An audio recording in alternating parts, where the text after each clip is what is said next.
Oh my gosh, you guys, I'm so freaking excited. I am here with Kathrin Zenkina from Manifestation Babe. I know you guys love her. You follow her. She puts out such amazing content. If you're not familiar with her, she is a master mindset coach, success strategist, and author of the amazing book, Unleash Your Inner Money Babe, Uplevel Your Money Mindset, and Manifest $1,000 in 21 days.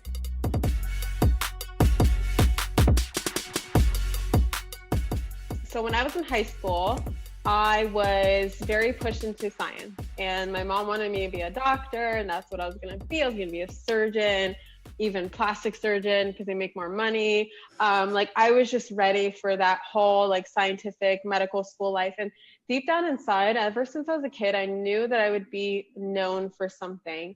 And I knew that that thing would never be my look. So I had a best friend at the time who would, she was a model and she wanted a model. And I had a lot of friends because I grew up in LA. And so everyone wants to be a model. Everyone wants to be famous and a celebrity for the looks. And I was like, no, I'm going to be famous for something that involves the mind. I'm going to discover a new technique. I'm going to cure cancer. Something big is going to happen. And, little did I know, not scientific at all anymore. But when I was in 11th grade, my friend handed me a book called The Secret. So most people read The Secret. I mean, most people watch the movie when they first come across it. I didn't know the movie existed. I got it as a book, but I loved books and I was a nerd. And at first I was kind of like, what is this thing? And my friend told me, and I remember to this day, this is the quote that got me intrigued. She said, "This is how money works for my grandpa. My grandpa doesn't work for money." And I was like, sign me up. What is this book? I want it. And I remember taking it home and reading it. And that night, the day before or 2 days before, I took a test in my nat phys class and I knew I didn't do so well on. And I knew my mom would be pissed and a fight would ensue because I had to be a straight A student. And I was just like, oh my God. So I was like, wait a second, if I can have whatever I want an A on that test. I don't know how I'm going to get an A, but I'm going to manifest an A. Oh my God. Literally, it freaking worked. So the thing is that I read the book in one sitting in one day. And my teacher is one of those teachers where the class was small. I lived in a small town at the time. And she would call the parents of every single student who got above a 90% on the exam. And I kept envisioning, because, it's ask, believe, receive. So I was like, okay, I want an A on the test and I'm going to hear the phone ring. I'm going to hear my mom pick up the phone and the teacher on the other end is going to be like, Kathrin got an A on her test. This is going to work. And I got so excited, and I shit you not, that's exactly what happened. So that day I was hooked. I was like, I don't know what magic I just discovered. This is amazing.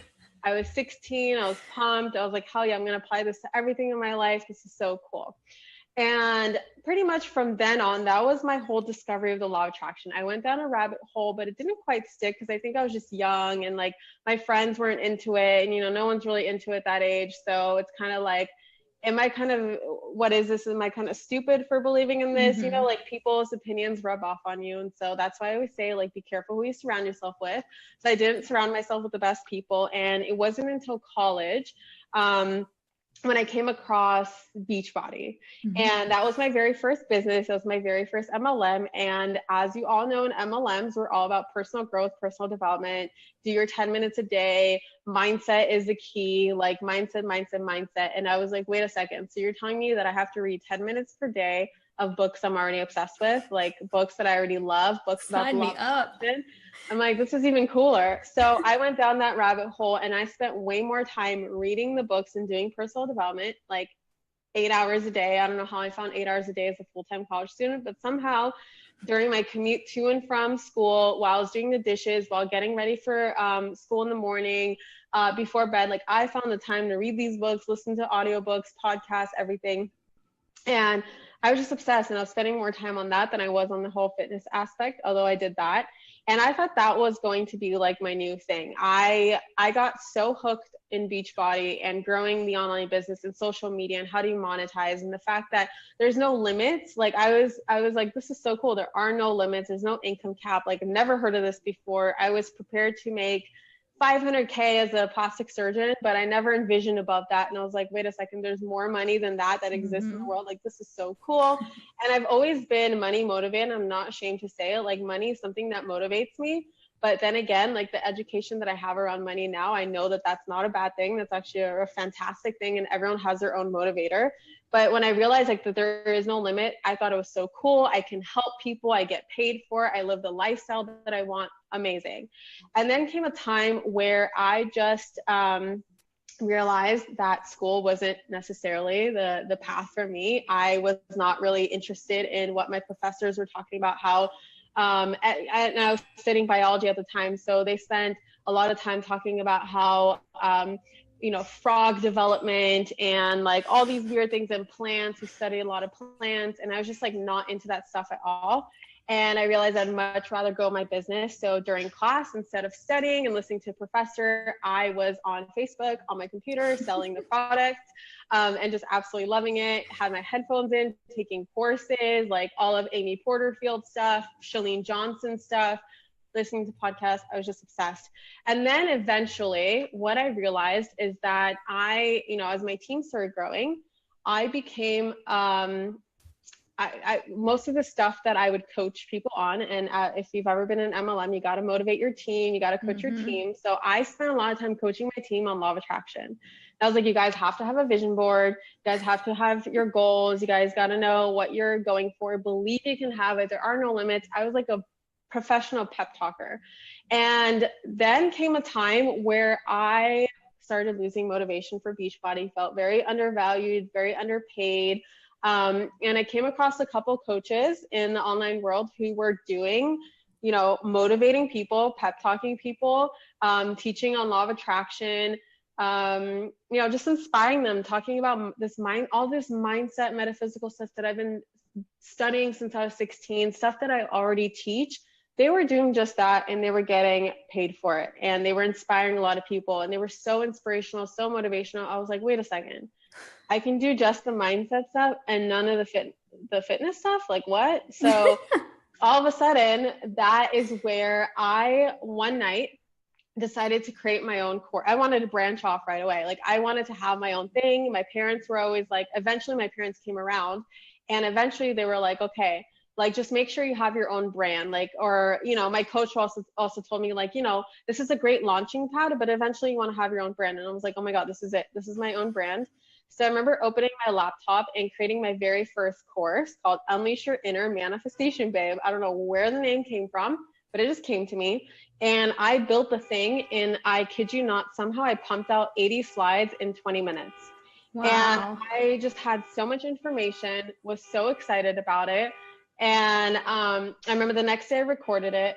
I went on GoDaddy.com, purchased a domain name, figured out how, through a lot of Googling, figured out how to put the course up, how to password protect it, and I knew a lot of the basics from Chalene Johnson. So I knew the concept of I have to attach it to an email autoresponder. Yep. And all these, like, I remember everything that she was talking about in Marketing Impact Academy. So I was like, okay, let me get on MailChimp and Aweber, and like, let me figure out which one's best. Let me, so I played around with it. And from then on, it just became an obsession. It became an addiction. It became my new thing. And at that time, Beachbody really wasn't serving me anymore. And I realized that the stuff that Manifestation Babe, the energy that it took me to pump out content for Manifestation Babe was like nothing. It took me like 5-10 minutes, and people were just like oohing and awing over it. And the stuff that took me hours with Beachbody, I was creating trainings, prepping for team calls, yep, working out, watching what I eat, doing all these things, trying to inspire people to eat healthy,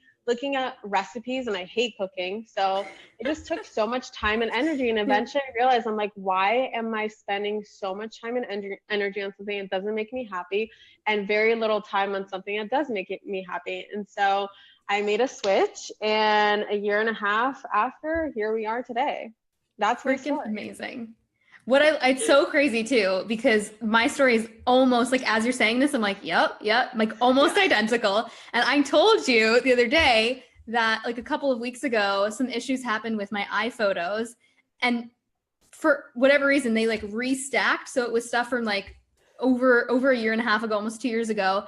And I had apparently taken a screenshot because I liked your branding of Manifestation Babe at some Beachbody trip. I just was looking through hashtags and found yourself. I was like, oh, I like this. You were the only one. I just randomly took a screenshot of your stuff being so creepy because I liked it. And I think you had like 900 followers at the time. And now you've got like multiple thousands. Like I have to find the picture. It is so freaking funny. God. It's wild. So I was like, I found it the other day and I'm like, should I tell her this? Is this creepy? But I was always into law of attraction, same things. I was like with Beachbody as well. And just felt like, why can't I get paid to make business training videos? Yeah. And everyone's like, you can't do that. I was like, yes, I can. I'm going to find a way. Tell me what I can do.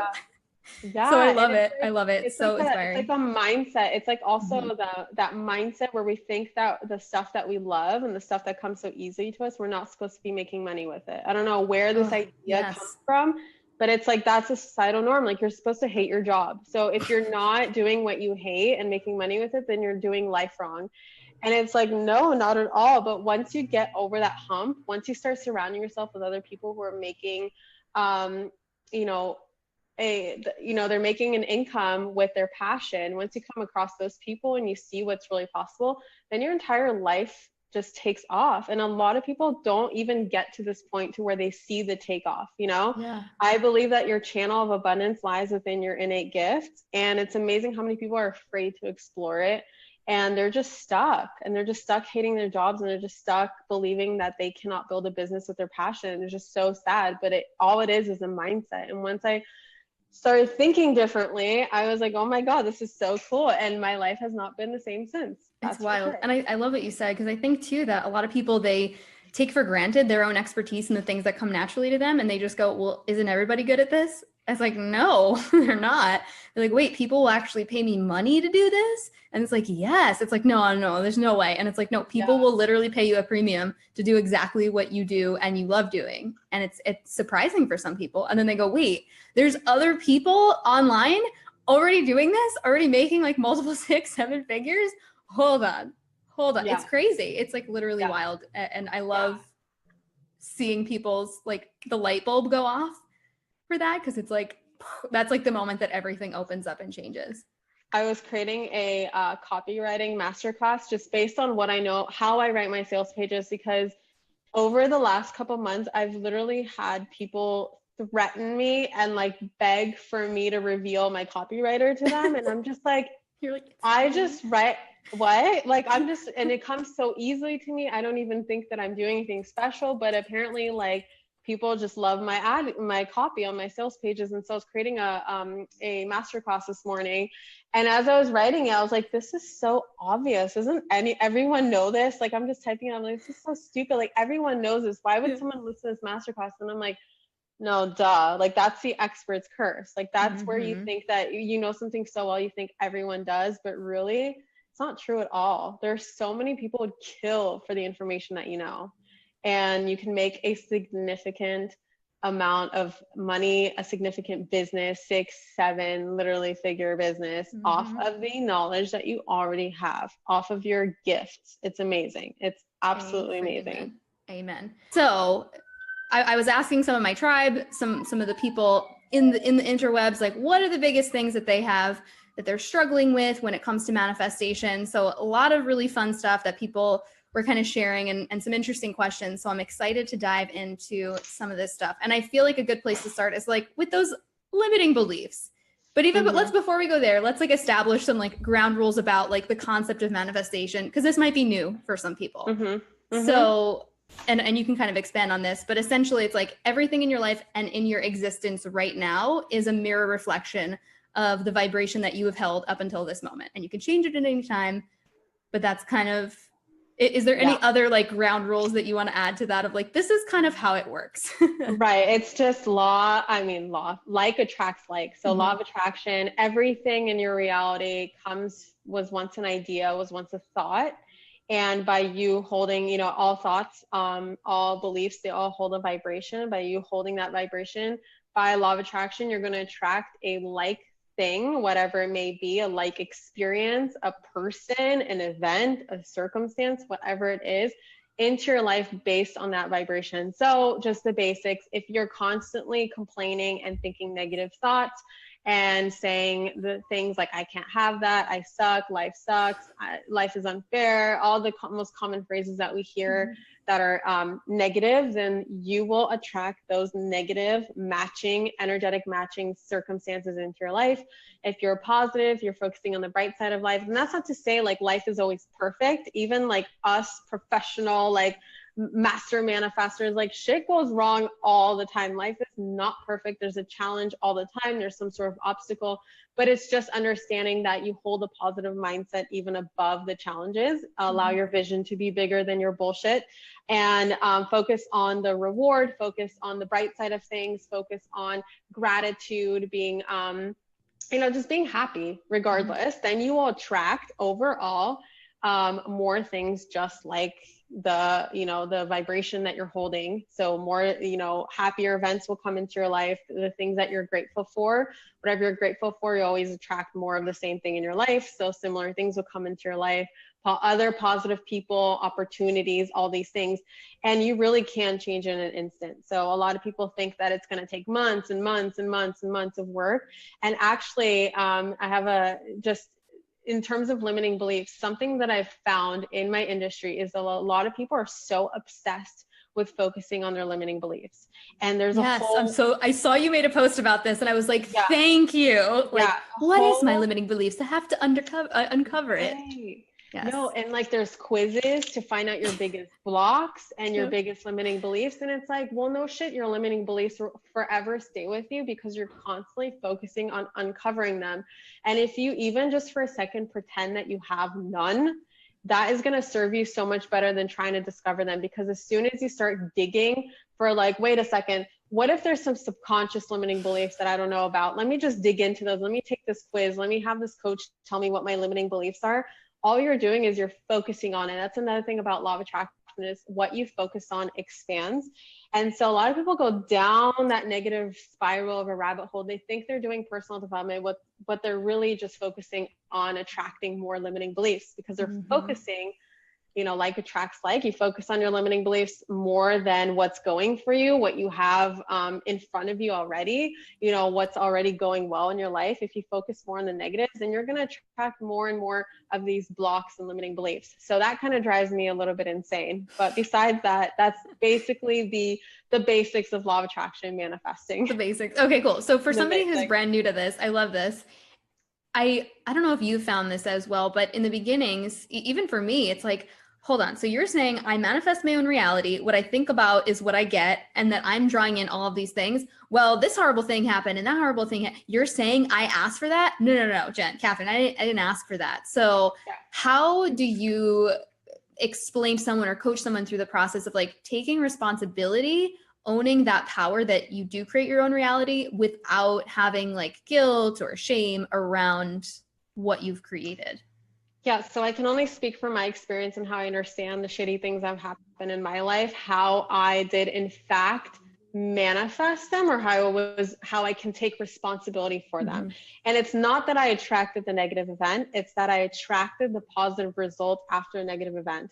Because without that negative event, you would not have that important lesson in your life. Sometimes things go haywire in order to give us exactly what we want. It's called like the rearrangement of the universe, or creating space is what I like to call it. For instance, you're trying to manifest a brand new car, but your garage only holds one car at a time. You have your old car sitting in the garage. How the hell is a new car going to get in there if the old car is in there? So you have to create space for it, right? Or in general, if you want to manifest, if you're holding on to a lot of resentment, guilt, shame, things that, especially resentment, like forgiveness will help you clear up space for more positivity to come into your life. So in terms of like negative events, like for instance, like, like how can a 3-year-old child, manifest the sexual abuse or the physical abuse and stuff. It's not that they manifested that, it's just that they needed that to happen in order for them to manifest the positive result and the lesson afterward. And what most people do is something negative happens to them and they hold on to that past. They hold on, they choose it to, they allow it to disempower them rather than empower them. And honestly, there is no perfect human that exists on this planet. Everyone's had shit happen to them, but it's always serving you. It's always for your highest good. You just have to take it and allow it to empower you. And that outcome of empowerment is something that you would be manifesting, if that makes sense. That's how I understand Yes. it. And it gave me a lot of peace in my life. And that gave me a lot of peace of, what happened to my mom and my grandma and all the women in my family, what happened to me. It's just like, I understand. It's like, no, we didn't ask for it, but in the end, look at where we are today. We're in such an amazing place in all of our lives. If the shit didn't happen to my family, we wouldn't even make it to the United States. And I cannot imagine growing up in Ukraine, going back there when I was 16 years old. I was like, wow, this sucks. Like, I am so grateful for the fact that I live in the United States. But in order for us to move to the United States, my family had to be pretty much threatened and attacked by the Ukrainian mafia, right? It's not that they manifested the mafia. They manifested the mafia to get them out of Ukraine in order to come to the United States. So they ended up getting their American dream through that negative circumstance.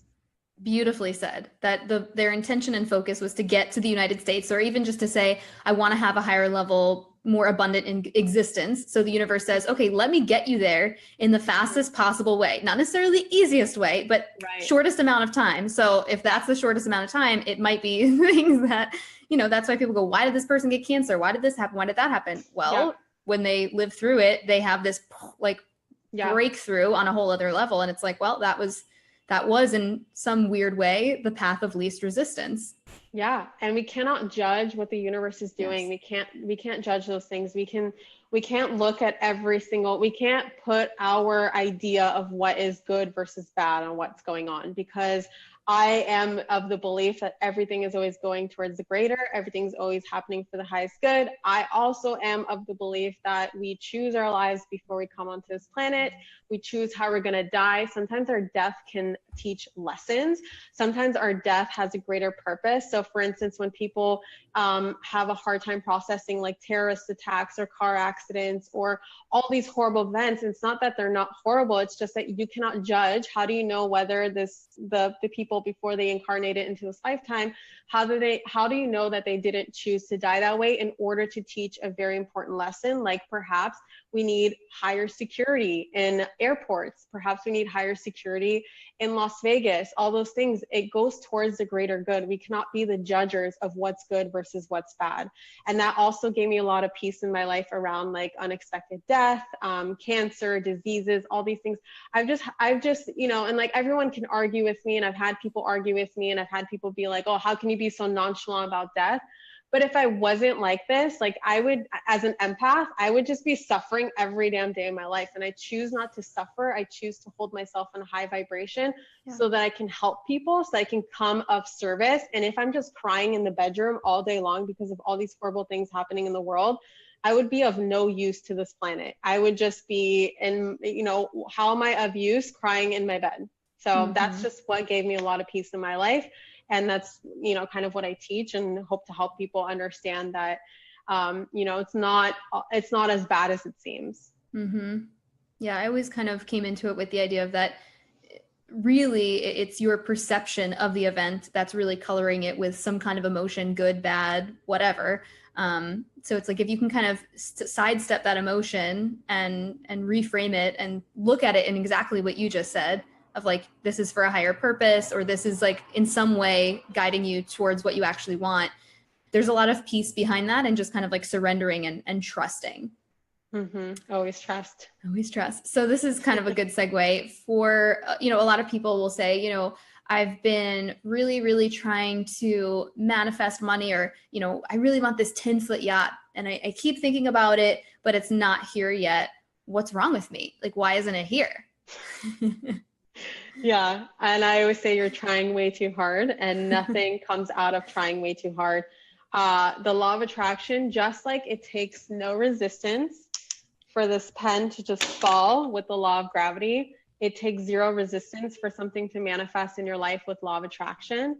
But by you trying so hard and forcing things, you actually build up a wall between you and that thing. So if you are focusing way too hard on this 10-foot yacht, and you're trying so hard to manifest the 10-foot yacht, well, you're actually building a wall between you and the yacht, versus you being like, well, wouldn't it be nice to have a 10-foot yacht? That sounds so exciting. That sounds so much fun. What would the version of myself who already has a 10-foot yacht do? Would she start a business? Would she dress a certain way? Would she hang out with certain people? Would she call up a certain friend? Would she have certain conversations? Would she read certain books? Would she enroll in, like, you just go on and on and on and on and on. And you can embody the version of yourself who already has that thing. When you embody the version of yourself that already has that thing, you hold yourself at a much higher vibration, and the universe will bring in, sometimes not instantly, but, you know, have patience. We'll bring the circumstances that you need in order to attract that 10-foot yacht. If you're at the vibration of a 10-foot yacht, perhaps you have this idea to start a business today that allows you to afford that kind of lifestyle by, you know, next year, or even 5 years. You have to trust the journey, and you have to understand that law of attraction or manifesting is not a forceful process. It's very like the less resistance you can put into the system, the much better off you are. And if you ever find yourself trying too hard, get really busy. My manifesting process is as simple as me opening a journal and just writing down, like, I want, or I already have, so I am blank, I have blank, I am doing blank, whatever it is. And then I close my journal and I go on with my day. That's like, people think that I have, like, I sit there in this ritual for 8 hours, and I'm like, you know, meditating on my intentions. I have candles all right. Like, no, I'm a normal human being. I have shit to do. I'm always traveling. Like, I just trust that whatever I wrote down, whatever I wanted is what I'm going to get. And then I keep myself busy, because by me focusing constantly on this thing that I don't yet have, I am just manifesting by law of attraction of not having yet. I am manifesting the lack of the 10-foot yacht, not necessarily a 10-foot yacht, right? Mm-hmm. So you have to just, you know, if you're having a really hard time one day, just go watch a movie, hang out with a friend, go shopping, go do something to where you're not thinking about the yacht. And that will allow that resistance to melt away. I love it. You're like, I sit down, I write out a few things, and I go on with my life. Yeah. And it's like, I love a good crystal, some cool oils, a nice bath. But I feel like I've been seeing a lot of, not that it ever to each his own, but I'm just like, that's a lot. That's a lot of things. Like, it doesn't have to be that hard. Like, it doesn't have to be that extravagant. You don't need to buy all of these things. If you want them and they bring you closer to it, great. But it's like, you don't need all of that. It's just as simple as like adjusting your vibration.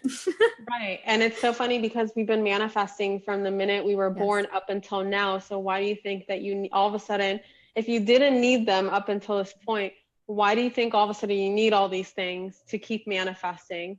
Like, once you become aware of it, you think you need this complexity, you think that you need all these things. Honestly, the way I see it is, if it really helps you detach and let go and be in a very positive space by using a crystal, then in your life, you will need that crystal in order to manifest.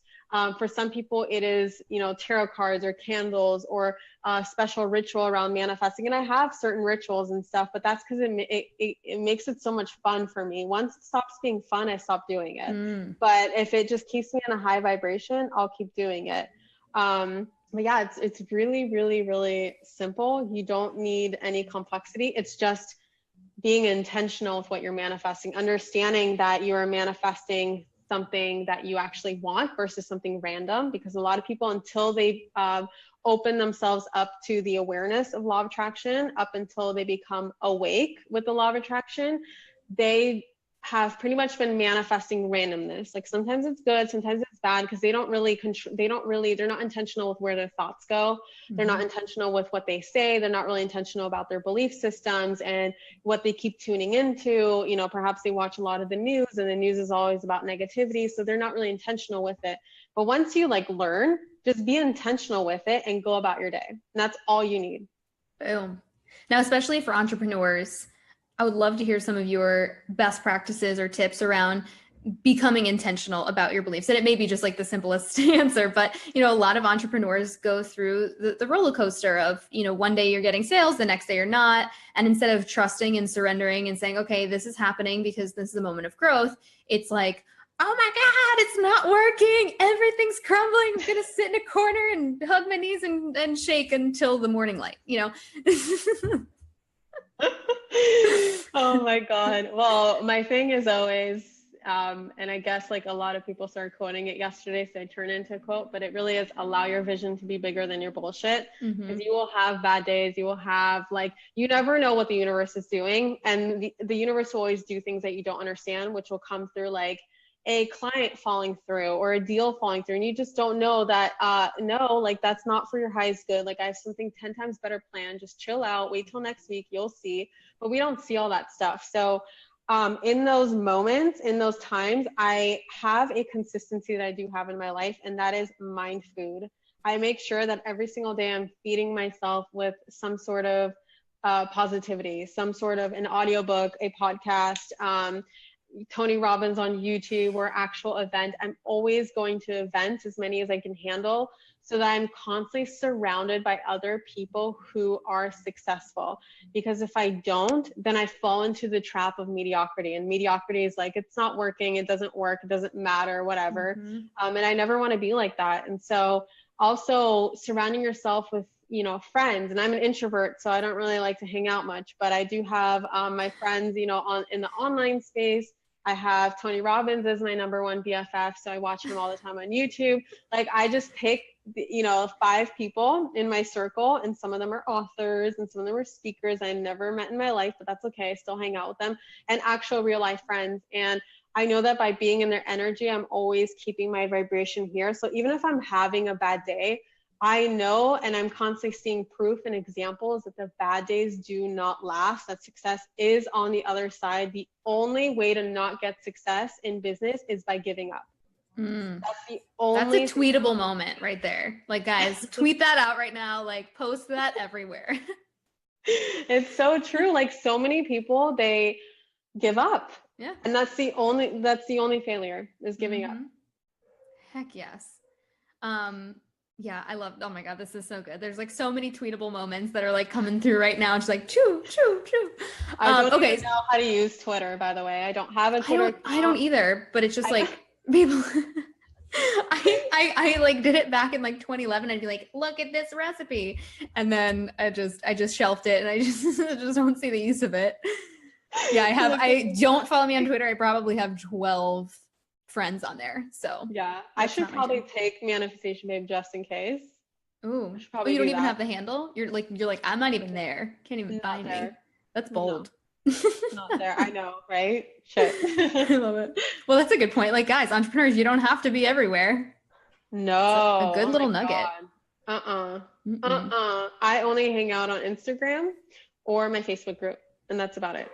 Wow. And that's, yeah. And obviously like my website is my hub. So everything's redirected to my website. But besides that, if there's a social media platform that does not excite me, I am not there, because I just know that spreading myself thin will turn into thin results. So if I spread myself thin across 5 platforms, I'll have thin results across 5 platforms, 100 followers here, 100 here. But if I focus, and I don't like putting all my eggs in one basket either, so that's why I have the 2 platforms. I always say stick with 2 or 3. 3 is a little stretching it for me, but 2 is a good one. And that way you have lots of results here and also lots of results here as well. Oh, I was going to say before, it's like, you know, you're an introvert when most of your best friends are people you've never met.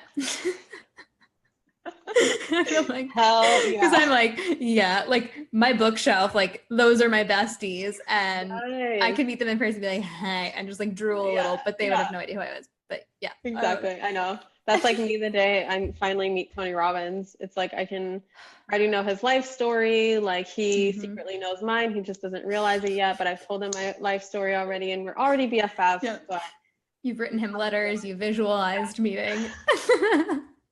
Watch in December, he's gonna like come over. He's just gonna. Yeah. Can you imagine? Since you're gonna be there. I actually can. And I'm gonna co-manifest that. With the microphone. Like, oh. Hello. Oh my God. He's just such a fascinating human. Like I aspire to even be like 1/10 of like the magic that he is. He just has such presence, and Yeah, he's the definition of a leader to me. There's so many leader wannabes, and in the end, they're very like, it's unfortunate, but sometimes success does get to your head, and sometimes money might get to your head and all that stuff. But Tony Robbins has always been like just above it all. Like I want to embody him so much. He's just such a genuine human being, and I get pissed, and like, not really, but no, I do. I get really pissed when I see, Tony Robbins haters, and I'm like, how can you hate him? He is like the perfect human, it's just, I get all up in that, but he's amazing. Yep. I'm deeply saddened for anybody who doesn't get the Tony, because it's just like, he just kind of sucks you in and just drops some knowledge, literally life-changing, being at those events. So let's chat a little bit about money, because I know that's a big thing, especially for the entrepreneurs, and it's your book and all things, there's a lot of people who say, I manifest other things really easily, but when I go to manifest money, it's just like, boom, hitting a wall. Yeah. Why isn't it coming in? So what is like the first step for somebody who has never manifested money? Yeah. So the thing with money is that it's just societal conditioning. We're just taught that money is hard to come by. Money is the root of all evil. And for a lot of us, we've heard so many negative things about rich people. Rich people are greedy. If you have money, then that means you have no life, like you have no family, like if you're always working all the time, like all these crazy beliefs. And so what ends up happening is, because we hear that our entire lives, especially in childhood, and our subconscious minds we're just basically a walking subconscious mind from ages 0 to 7. So we take in everything as truth. Everything you've heard from 0 to 7 is part of your DNA now. And it takes, some work and some conscious effort to get that out and to, switch it with a reframe or the opposite or something more positive. But we're so ingrained with this negative messaging around money, to what happens is that consciously we want money, consciously we need money, consciously we don't want to be broke, and we want to, live in a big house, have the kind of car that we want, vacation all the time, wear the kind of clothes that we want. But subconsciously, what happens is that once we're very close to obtaining the money, or once we obtain the money, our subconscious mind reminds us like, hey, you're going to be greedy. You're going to be seen as greedy if you have this money. Or, hey, remember that by having money means you have to work really hard. You're never going to see your family. Don't you love your family? You want to make sure that, you family above money. And it's like all this stuff just comes back up. So that's the issue with money. And that's why money is such a big deal now, why so many people struggle with money. But it doesn't have to be that way. Those are just things that you kept hearing over and over and over again. So how you switch it is by reframing it. And that's what I love to do. Like, I just love to take any belief around money and just reframe it. And I did a lot of that for me, because I also could manifest everything but money up until last year. Last year is the very first time in my life when I realized, like, hey, maybe just how law of gravity applies to this pen and my chapstick and my phone, perhaps law of attraction applies to travel and money and this and that. And once I realized, I'm like, what is this thing about money? There really is. We put money on such a pedestal. What if it doesn't have to be? What if I can go back and apply the same basics to money as I do with everything else? Because I was always good at visualizing travel. Like when I was in college, I was working at a movie theater, and I only made like $100 a week. And that obviously is not enough to go to Italy and to go to France and Dubai and Thailand and all these places that I was able to go in college with my ex-boyfriend on $100 a week. I just was really good at manifesting really, really good deals. I don't know how, but I was really good at manifesting like 5-star hotels that cost $1,000 a night. I would get for like $50 a night. And flights that are like thousands of dollars, I'd manifest for a couple hundred. I don't know how I did it, but manifesting, right? Yeah. So I remember every single bus ride, because I took the bus from Tacoma to Seattle, for any of you in Washington State, to get to my university. And I remember putting in music. It would be either like Italian music if I'm visualizing Italy. It would be Caribbean music if I'm envisioning the Caribbean, whatever, like immersing myself into that culture, pulling up photos. And I remember just closing my eyes and I'm like, I'm there. Like, I'm in Dubai on the beach. I am skydiving. Like, I'm doing all these things. And every single day, It wasn't like I was asking for it. It wasn't like I was wishing for it. I was already there. I was already embodying the version of myself that already has it. And I'd get off the bus and obviously go on with my day. And I remember doing like these sets of like 10-minute, 20-minute visualizations every single day. And that eventually built up to me manifesting all these trips. And I was like, what if I can do the exact same shit to money? And then one day I just did. And I realized that the reason why we have such a hard time with money is because we think different laws apply. Mm-hmm. We think that different rules apply, and it doesn't have to be complicated. Just like, you know, trying so hard for the 10-foot yacht, a lot of us are trying so hard for money. We are trying way too hard with money. We build this brick wall between us and money. If you just go back to the basics, mm-hmm. and just ask yourself, what do I want? How much do I want it? Why do I want it? What would the version of myself who already has the 10K months, the 20K months, the business, the whatever, what would she listen to? What would be her habits? What would she eat?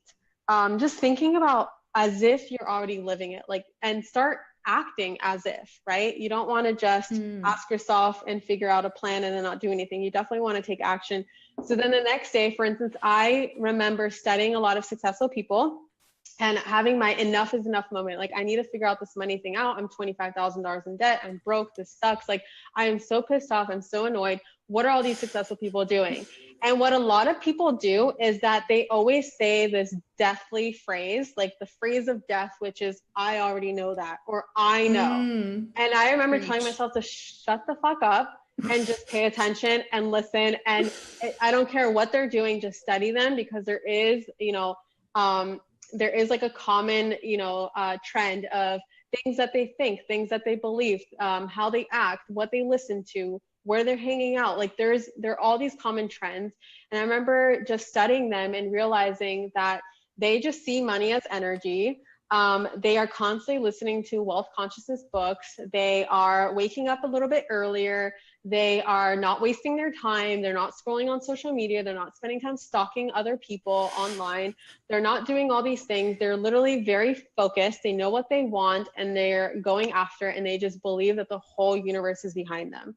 So I just start acting as if that's exactly, you know, what my life is like. The universe is behind me. I got this. My vision's bigger than the bullshit. And over time, the money just started pouring in. The customers, the clients, the opportunities, it all just started coming in. Eventually, I would look at what I wrote down, what I wanted to manifest, like financially last month. It'd be a 10K month.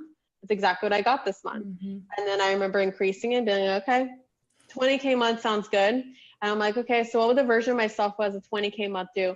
Probably have higher prices.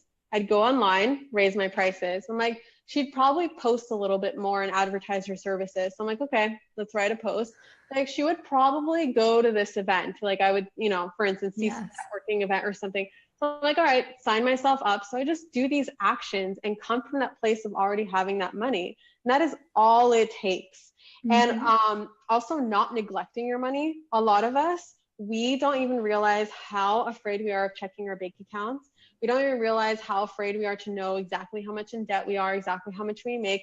I always say know your numbers, because what you track increases. So if you want to be wealthy, you want to make sure you know exactly where you are right now and start tracking it, and track it every single day. And watch as those numbers increase as you build the relationship between you and money, because money is just energy. And relationships are just energy. And if you start seeing your money as a relationship, you start checking in on it. You start respecting it. You start sending it love. You're not having this love-hate relationship with it. A lot of people have a love-hate relationship with money. One day they love it. When they don't have it, they hate it. And then when it comes, they love it again. And then when it leaves, they hate it.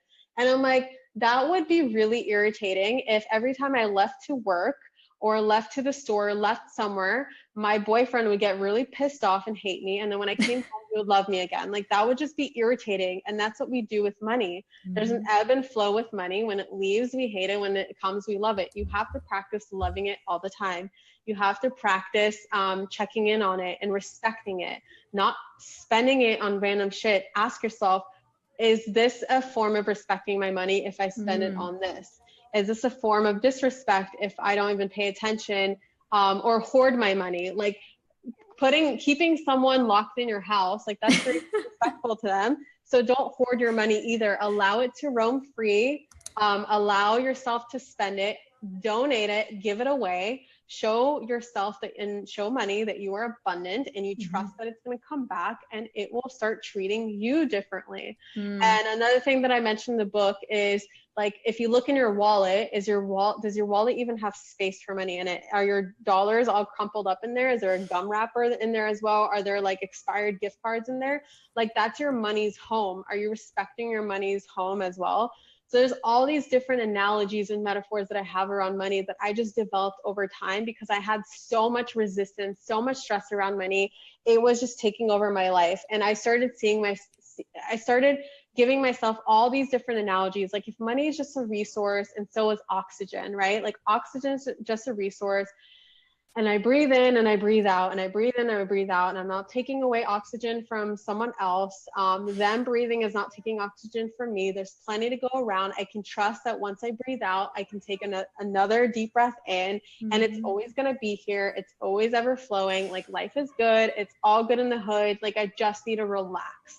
And a lot of us just need to relax when it comes to money and realize that it is abundant and it's there. You just have to start tapping into it. And you do that through gratitude. You do that through taking action, and you do that through respecting it. Amen. And it's so crazy too, because it's like, we literally print money. Like, for anyone to think that it's not abundant, we print money on paper. Fake. It's fake. It's not real. Yeah, it's just energy. Like, it's crazy. And I love to, somebody had asked in the Facebook group, Intuitive Boss Babes, they were like, if I can't visualize something, can I still manifest it? And I think that really comes into kind of what you were saying, that you're taking your manifestation to a whole other level of really evoking all of the senses. So you wanted to go to Italy. So you went and you were listening to Italian music and really trying to bring yourself there, acting as if you were currently enjoying your vacation. Maybe you mixed up a drink, maybe you ate some spaghetti, I don't know, but it's like, have fun with it. Like, that's when it gets fun, when you start really playing with your manifestation to be like, how can I make this happen now? How can I embrace this and give gratitude for something that hasn't even come into my reality yet, and pretend like it's here. Yeah. And it's funny because something that I learned and it wasn't until my NLP training that I learned that we all have different styles of the way that we visualize. We're not all visual visualizers. So we need to calm the F down, because my boyfriend, he gets so frustrated when we do a visual exercise. He's like, I can't see it. Slow down. Hold on. It's popping in. And I'm like, that's so weird. I close my eyes and I see everything as if I have my eyes open. Like, I'm so visual, and I'm also very auditory.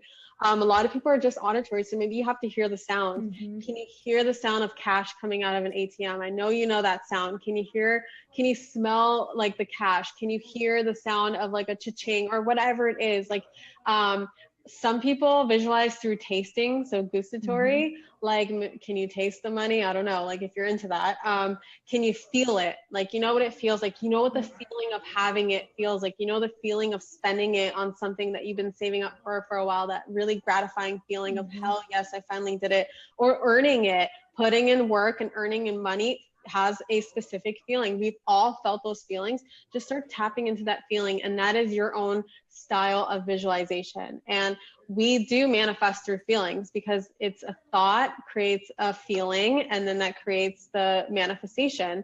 And so sometimes it's whatever you need to do in order to get to that feeling of already having it. And from that feeling of already having it, you start to receive your inspired action of, okay, how can I actually get more of this feeling? What do I need to do to actually create more of this feeling in my life? And what you focus on expands. So it gets bigger and bigger and bigger and easier and easier. And you're so right. You have to have fun with it. If you don't have fun with it, like, no, what's the point? Exactly. I love that you brought up the NLP stuff, because I was recently studying some stuff around that, how we experience different things through different, I forget, it was like submodalities, where it's like you're a visual person, an auditory person, or a feelings person. And so I started really thinking about this, and even just like my parents the other day came to visit, and my mom, we go out for some mimosas. She's like, I just love the way it feels here. It's so homey. It's so nice. Everyone's so nice. Like, she's like all in the feeling. My dad, not even paying attention to that. we were walking around. He's like, you see that cable up there? I'm like, what? Like, what are you talking about? He's like, on the bridge. You see that cable? I'm like, yeah. He's like, do you know what's inside? Or it was like a pipe. He goes, do you know what's inside? I'm like, I can't say that I do, but I know you're going to tell me. He's like, there's a bunch of little cables in there. Like, he's like construction guy, like architect, like loves looking at things. He consumes everything visually. And then you've got your auditory people. So, you know, I was working on some clients with this too, and they were like, oh my God, no wonder, communication, Like, if you're not in rapport with somebody, if you have different modality, it's just, that was like so fascinating to me. But that is, I didn't think of it in terms of manifestation. So I'm super glad you brought that up, because that's such a good point, that some people are maybe going to teach manifestation, like visualize it, see it. And people are like, nothing's coming. Right. So it's like, evoke all of the other things and like try to have a little bit of that. But if you're not a visual person, maybe that's why it's not resonating for you, because that's not how you primarily like to experience things. Exactly. And speaking of NLP, I just wanted to mention another thing is so at any given point in time, surrounding us are 2.3 million bits or something like that of information, bits per second of information. And if you don't have any kind of filtering through all that information, it would be impossible for us to even focus on anything, because at the same time that I'm talking, I'm also hearing you. I also see like my phone, because I'm watching the comments over here, the light in front of me, I'd be focusing on that. I'd be hearing my neighbors talk, like all this information coming in would just drive me nuts. And so what our brain does is it filters down. It takes 2.3 million bits of information, condenses into 126 bits per second. That's all we can process at a time. And how it chooses what stays in our reality, how we actually perceive our reality, that 126 bits that you're paying attention to and focusing on, is determined by the filters in your mind. And that can come from your belief system, your values, how you identify yourself as, location, what time it is, memories, mood, like everything has a different meaning to everyone based on these filters in our head, in our minds. And all this 2.3 million bits per second comes into our minds, and it's either deleted, distorted, or generalized. And so that's all that reality is. It's that like distortion or deletion or generalization of information based on your filters.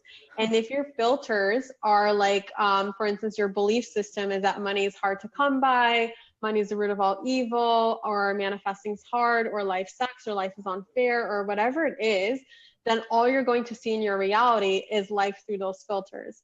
So manifesting is about changing those filters. It's about being intentional with not necessarily digging deep and asking so here's another thing about NLP that really got me pissed off about people who keep talking about limiting beliefs. And it's not that I hold resentment or anything, but it drives me a little bit crazy, because ever since I learned time techniques, and I don't know if you're familiar with timeline therapy, my coach, he trademarked time techniques, and what it basically is, it's based off of timeline therapy. And what it is that we store, our subconscious mind stores information on like this basically railroad track. And there's a past, it's like a single line of information. There's a past, there's a now, and there's a future, and it's all in one line. And you can actually go using time techniques. You can take a client back to their past and completely eliminate negative emotions from their past, as well as limiting decisions and limiting beliefs. You can completely annihilate them, remove them from not so much remove the memory, but remove the negative emotion, remove the negative association, and instead apply the learnings. Because we have, the first time you've ever felt anger, there's something in that event that actually serves you. So you want to keep the learnings there. You just want to take the anger out. And you can do that using time techniques. So it's asking your subconscious, when's the first time I ever felt anger? And the thing is that random things pop into everyone's head, and you just have to trust it. So for me, for instance, I think in my breakthrough session that I was doing, it was like 4 lifetimes ago. In a past life was the first time I ever felt anger.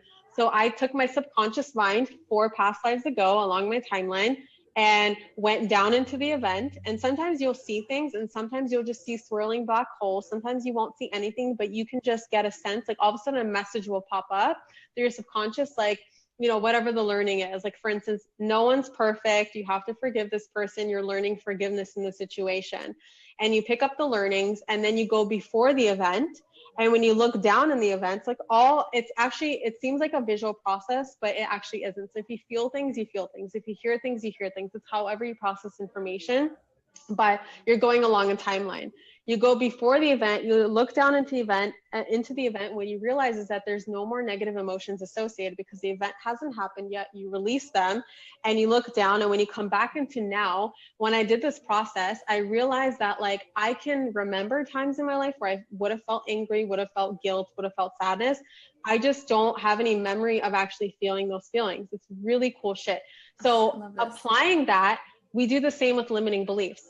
So for instance, if you make a decision, we call them limiting decisions in NLP. So if you make the decision that you're really bad with money, or I can't make money, I'm not worthy of money, ask yourself, when did I decide that? And that's something that a lot of NLP people, if you ever hang out with them for too long, they'll start asking you every other sentence, like, when did you decide that? Anytime you come up with some sort of limiting belief or a limiting decision. And so what you can do is you can go back along your timeline into the time when you first decided to believe that limiting belief. And the thing is that a lot of them, you don't know what happened. You don't know when it happened. You don't know why it happened. You might not even remember the event. If you're looking down, you just see a black hole. The thing is that what people do with their limiting beliefs is they go conscious mind on it. And the conscious mind is like useless when it comes to time techniques. You want to work with your subconscious, because your subconscious knows what happens. Your subconscious knows what the lesson is. Your subconscious can release it. Your subconscious does a lot of work with it. And so once I learned that, understanding that you don't necessarily need to know what happened, when it happened, what the belief is, why you're holding on to it. You don't need all those details. Like NLP is very content-free therapy. You can work with a client, not even know what is going on, and help them.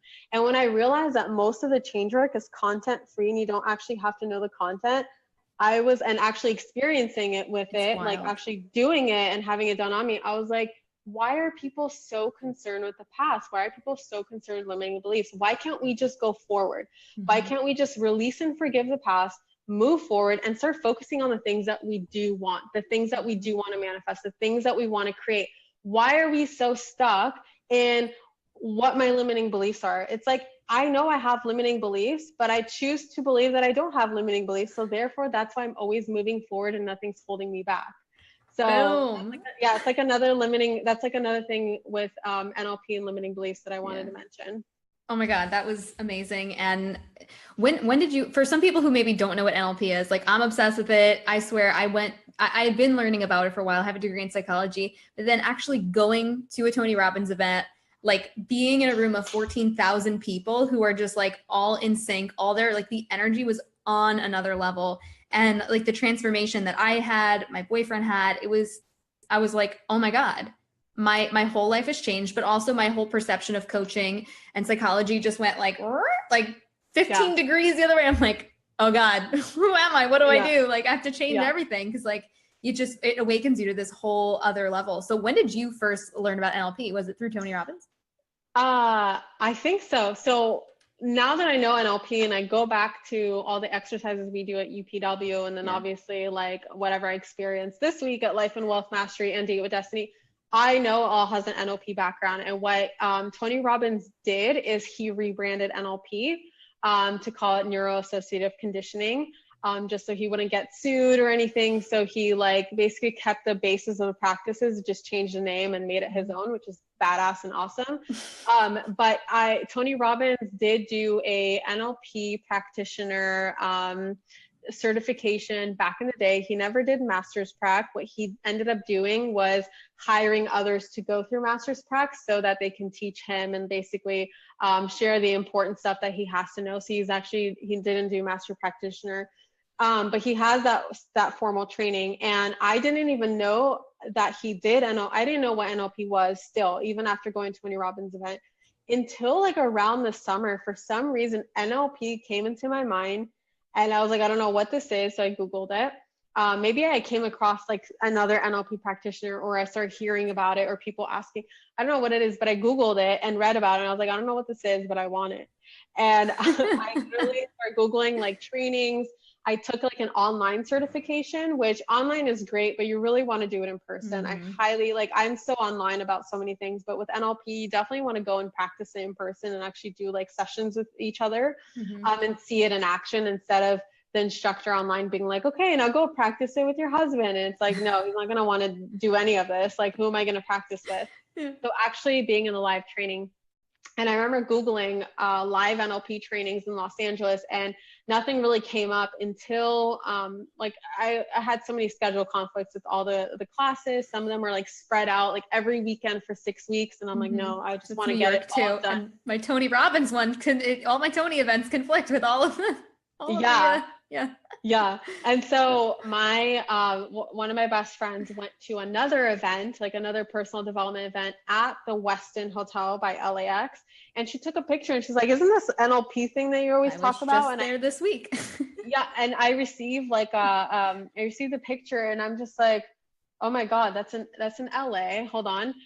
So I went and now I hired the coach. I hired my coach, which is the owner of this company. So now I know like who he is, what it is. But I remember going to his website and just seeing that the date that aligned, the 7 days, was exactly between these two things that I had. And I was like, oh my God, sign up.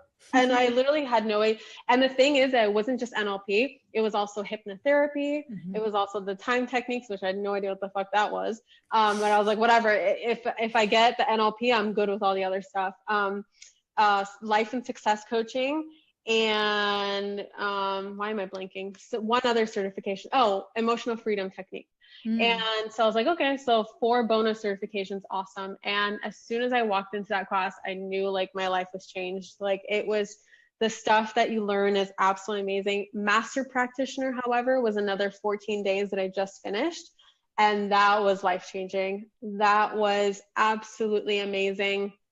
It's just what it taught me, really, like the overarching lesson was that change is like this, and change is so much easier, so much faster than you think it is. And us as humans, we find it for some reason gratifying in making it complex and making it take years.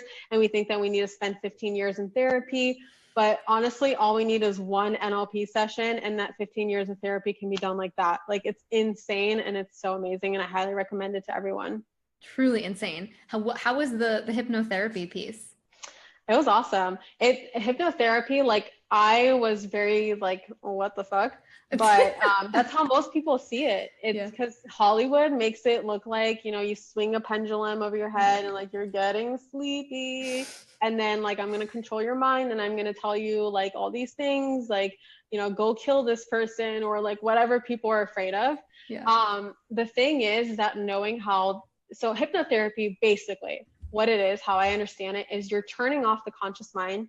You're just telling it to go take a hike, and you're speaking directly to the subconscious mind. And obviously there's an induction period. It can be done anywhere from 30 seconds. I've learned how to hypnotize someone 30 seconds, and I also know how to do it over like 15 minutes. Most people do the 15-minute route because it's just like a relaxation. Just relax your body, relax this, relax that. And people slowly go into trance. Once they're in trance, you start giving them suggestions, and that comes in the form of positive affirmations. It's just telling the subconscious mind, like, you are very confident, you are very assured in what you do, you are amazing, you're a badass, you are a great speaker, like whatever that your client, for instance, if I had a hypnotherapy client, whatever they wanted to ingrain into their subconscious, whatever they want to become a natural thinking process for them, you just tell them that while they're in trance, and then you bring them out. And that's all that is. And the thing is that it's impossible to brainwash someone in hypnosis, or tell them to go in the corner and like jump up and down, or go jump off a cliff, or some crazy stuff that people are afraid of, is because of subconscious mind knowing a lot of information about how it works. What it is that it's self-preserving for the body. And so never do something that goes against its morals. It'll never do something that you wouldn't do if you were awake, out of trance. It wouldn't, do stuff that you don't believe in, that you don't agree with. And so sometimes and so it's impossible to brainwash you during hypnosis. In hypnosis, all we can do is just help you, you know, people use it for weight loss, for instance, like you eat healthy, you eat 3 meals You a love day. kale. Yeah, exactly. Literally, that's it. And Yeah. or like smoking, like you're a Yeah. non-smoker now, like you respect your body, like all these positive things come out of hypnosis. And what I use my hypnotherapy certification now, my master hypnotherapy certification, is just creating hypnoses for my membership site.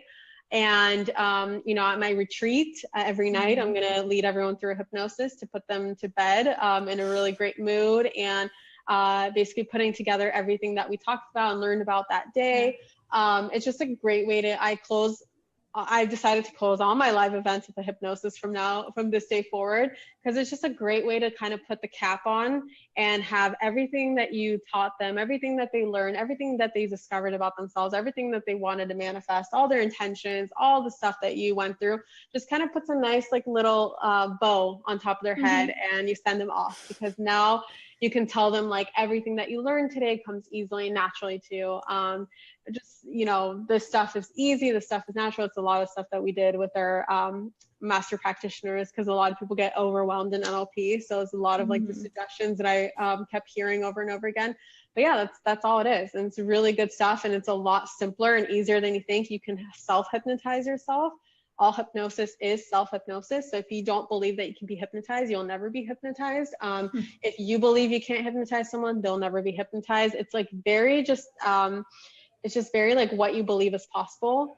And it's very simple. Everyone can do it. Kids can do it. Like it's just, I think that the certification, what it did for me was just teach me what hypnosis is versus what it isn't. Oh man, this is so good. I could like talk to you for another like 4 hours. I know. So fun. I love this stuff. So to kind of close out, I'll do this. If you want to finish this sentence, money is an opportunity enhancer. Abundance is already here. Life is fucking amazing. Yes. Oh my God. So good. So good. This was so much fun. You are just brilliant. So amazing. I'm so just love being in your energy. Aww. And I'm just so impressed by, and I have so much respect for you just constantly going out there, learning, going to events, just leveling up constantly. And it's just so amazing to see and so inspiring to see another person or just to see somebody in the space who's just really crushing it and really leading from such a place of abundance and integrity. So I just wanted to say that. Thank you so much. This is so much freaking fun. I really appreciate this. And I hope everyone listening enjoys this, but thank you so much. Thank you so much. And guys, we didn't hypnotize you or anything, but what was the thing you said that you give your hypnosis?